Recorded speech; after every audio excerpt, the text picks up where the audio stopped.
Selamat datang di pembahasan kita. Hari ini kita mau lihat sesuatu yang luar biasa banget sih. Gimana kecerdasan buatan atau AI itu bisa seolah-olah menghidupkan cerita-cerita dari Al-Quran jadi video. Bayangin aja, nggak pakai aktor, nggak pakai kamera, semua dibuat AI cuma dari perintah teks. Kita sebutnya prompt. Kita bakal lihat contohnya ya. Sekalian gimana sih cara nyuruh AI ini? Betul, betul. Jadi prompt itu ya sederhananya instruksi tertulis aja. Kita kasih tahu AI maunya apa gitu. Misalnya nih, gambarkan bahtera Nabi Nuh pas lagi badai. Nah, AI nanti coba menggambar sesuai deskripsi kita itu. Semakin jelas kita nulisnya, ya hasilnya makin detail. Kayak ngasih arahan ke seniman digital super cepat gitulah.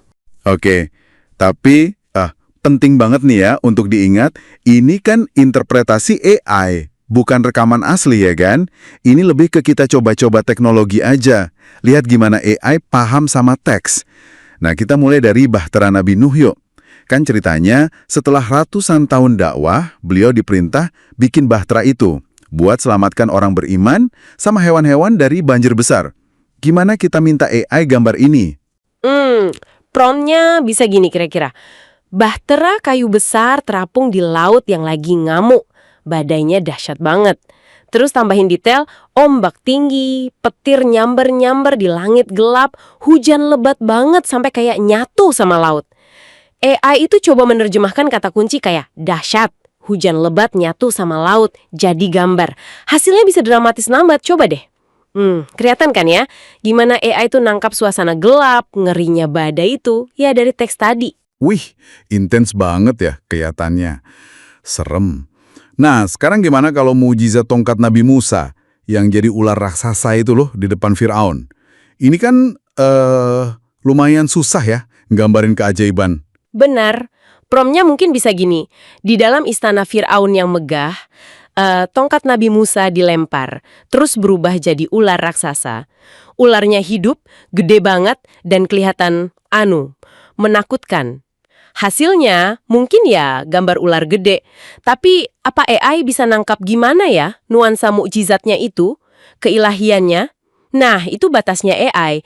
Dia cuma menerjemahin teks secara harfiah aja, belum tentu bisa nangkap makna spiritual di baliknya gitu. Oh gitu ya, menarik sih. Oke, lanjut ke momen yang epik banget nih. Nabi Musa membelah Laut Merah pas dikejar Fir'aun.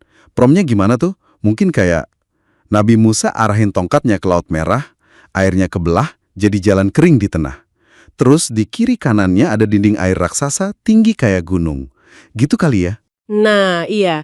Dan biasanya visualisasi AI buat ini tuh seringnya keren banget. Dinding airnya tinggi menjulang, jalanan kering di dasar lautnya kelihatan. AI bisa bikin skala yang wah banget dari deskripsi itu.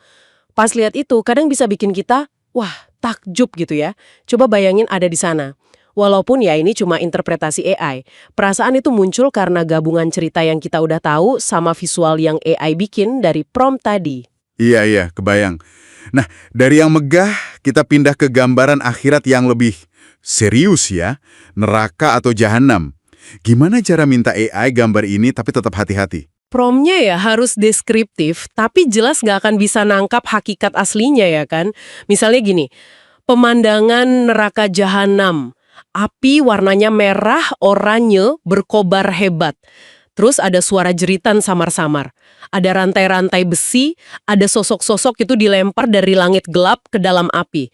Visual AI yang muncul ya mungkin mengerikan. Ada api, ada kesan orang menderita. Ini bikin kita jadi mikir ya, tapi ya tetap aja gambaran aslinya pasti jauh lebih dahsyat dari yang bisa AI interpretasiin dari teks.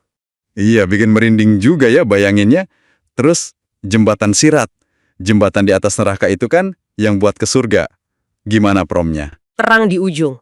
AI coba nangkep kontrasnya kan, jembatan rapuh, api serem, tapi ada harapan di ujung. Hasilnya jadi kelihatan menegangkan. Jadi pengingat juga betapa pentingnya rahmat Allah biar selamat. Kita juga sempat coba sekilas surga atau jannah ya. Promptnya gerbang surga megah banget, kebuka pelan-pelan. Terus kelihatan taman indah yang nggak kebayang, cahayanya damai. Hasilnya ya ada gerbang megah tapi kayaknya AI agak susah ya gambarin keindahan tak terbayangkan, cuman dari teks. Beda sama pasukan gajah Abraha. Promnya pasukan gajah gede, baris dekat Ka'bah, tiba-tiba ada burung kecil ababil terbang. Brrr, jatuhin batu kecil, gajahnya pada tumbang kesakitan. Nah, kalau adegan aksi gini, AI kayaknya lebih gampang bikin realistis. Nah, ini nih bagian yang cukup penting ya. Kita coba uji sensitivitas AI dari Google ini, kita sengaja kasih prompt wajah Nabi Muhammad Shallallahu Alaihi Wasallam. Tujuannya bukan pengen lihat gambarnya ya, tapi mau tes. AI ini ngehargain nggak sih keyakinan sekitar 2 miliar muslim buat nggak bikin visualisasi Nabi? Terus gimana hasilnya? Mengecewakan. Benar-benar, mengecewakan. Beda sama AI lain yang biasanya nolak, AI ini malah bikin gambar wajah. Ini nunjukin banget kurangnya pertimbangan sama sensitivitas umat Islam kan. Penggambaran sosok Nabi Muhammad itu dihindari ya, buat jaga kehormatan beliau, biar nggak ada imajinasi yang keliru, fokusnya ke ajaran, bukan fisik.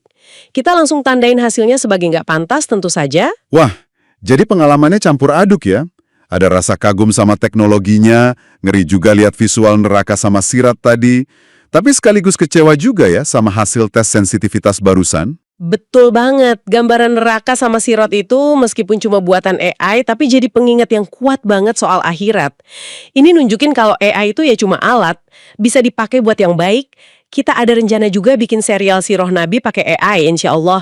Tapi ya bisa juga hasilnya jadi kurang pas kalau nggak dibimbing sama nilai dan etika. Analoginya jadi menarik ya.